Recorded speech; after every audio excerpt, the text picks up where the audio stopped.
In 2025, do you want to lose weight and, yes, feel good and have more energy? If you do, watch this video right until the end because I'm going to show you how you can set up smart goals that help you to achieve this. My name is Sujata Din. Do remember to subscribe to my YouTube channel because this is where I'll be sharing tips and motivation for you to get healthier. So as we start 2025, you're probably thinking, this year, I finally want to do it. I want to lose weight. I want to have more energy. I want to drop a dress size. I want to reduce my belly fat. I want to sleep better. I want to be calmer. I want to be fitter. I want to be stronger. Whatever your goals are, I want you to think about these goals. And we want to make them more specific so you can actually in 2025 achieve them. When I guide my clients, I help them to write down their goals and to really connect with them so they can break them down and achieve what they've set themselves out to do. So how are you going to do this? With SMART goals. The S in the SMART goals is all about being specific. Don't just say, I want to get healthier or fitter or lose weight. Make it matter to you. When you become more specific about it, you can then achieve it. You could say, I want to get healthier and improve my blood sugar levels so I am no longer pre-diabetic. By writing that down, you become so specific, you know what you are working towards. Or if it's a fitness goal, you could say, I am getting fitter so I can run 10 kilometers without stopping. So whatever it is, set that goal and let's then move on to what the M is.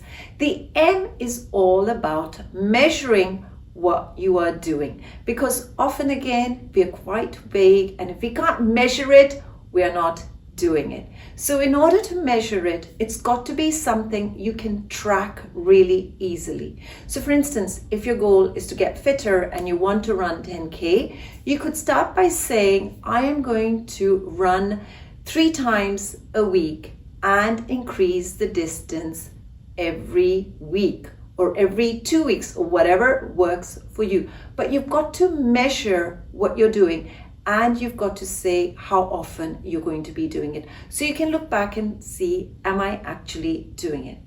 Or it could be measuring that you are having enough vegetables. So you could say, every day I will include 2 cups of vegetables in the day. So you make sure you're eating some vegetables and you know the quantity of these vegetables as well.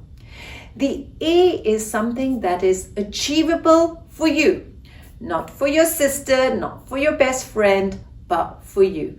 Many times people are doing things that don't work for them. They see somebody else doing it and then they decide, let me do this as well. But it won't work maybe because you are very busy with work or you have family commitments and it can't work for you. So make sure it's achievable for you to do. An example of how to make it achievable, if you're looking to get healthier in terms of your meal, is to say, I'm going to reduce my sugar in the tea by half a teaspoon.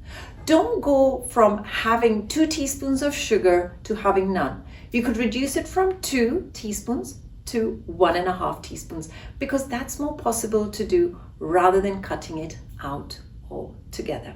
The R in SMART goals is that it's relevant to you. And when it's relevant to you, you're going to prioritize it. You're going to make it a commitment for you. It's not something that you do occasionally. You're now doing it consistently. So let's say one of your goals is to have more energy. You can make it more relevant by saying, I want to increase my energy levels and spend quality time with my family in the evenings.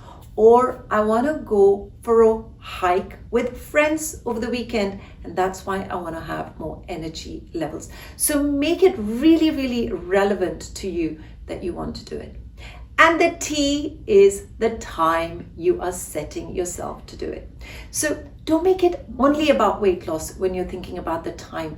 Many people will say, I want to lose 10 kilos in 3 months.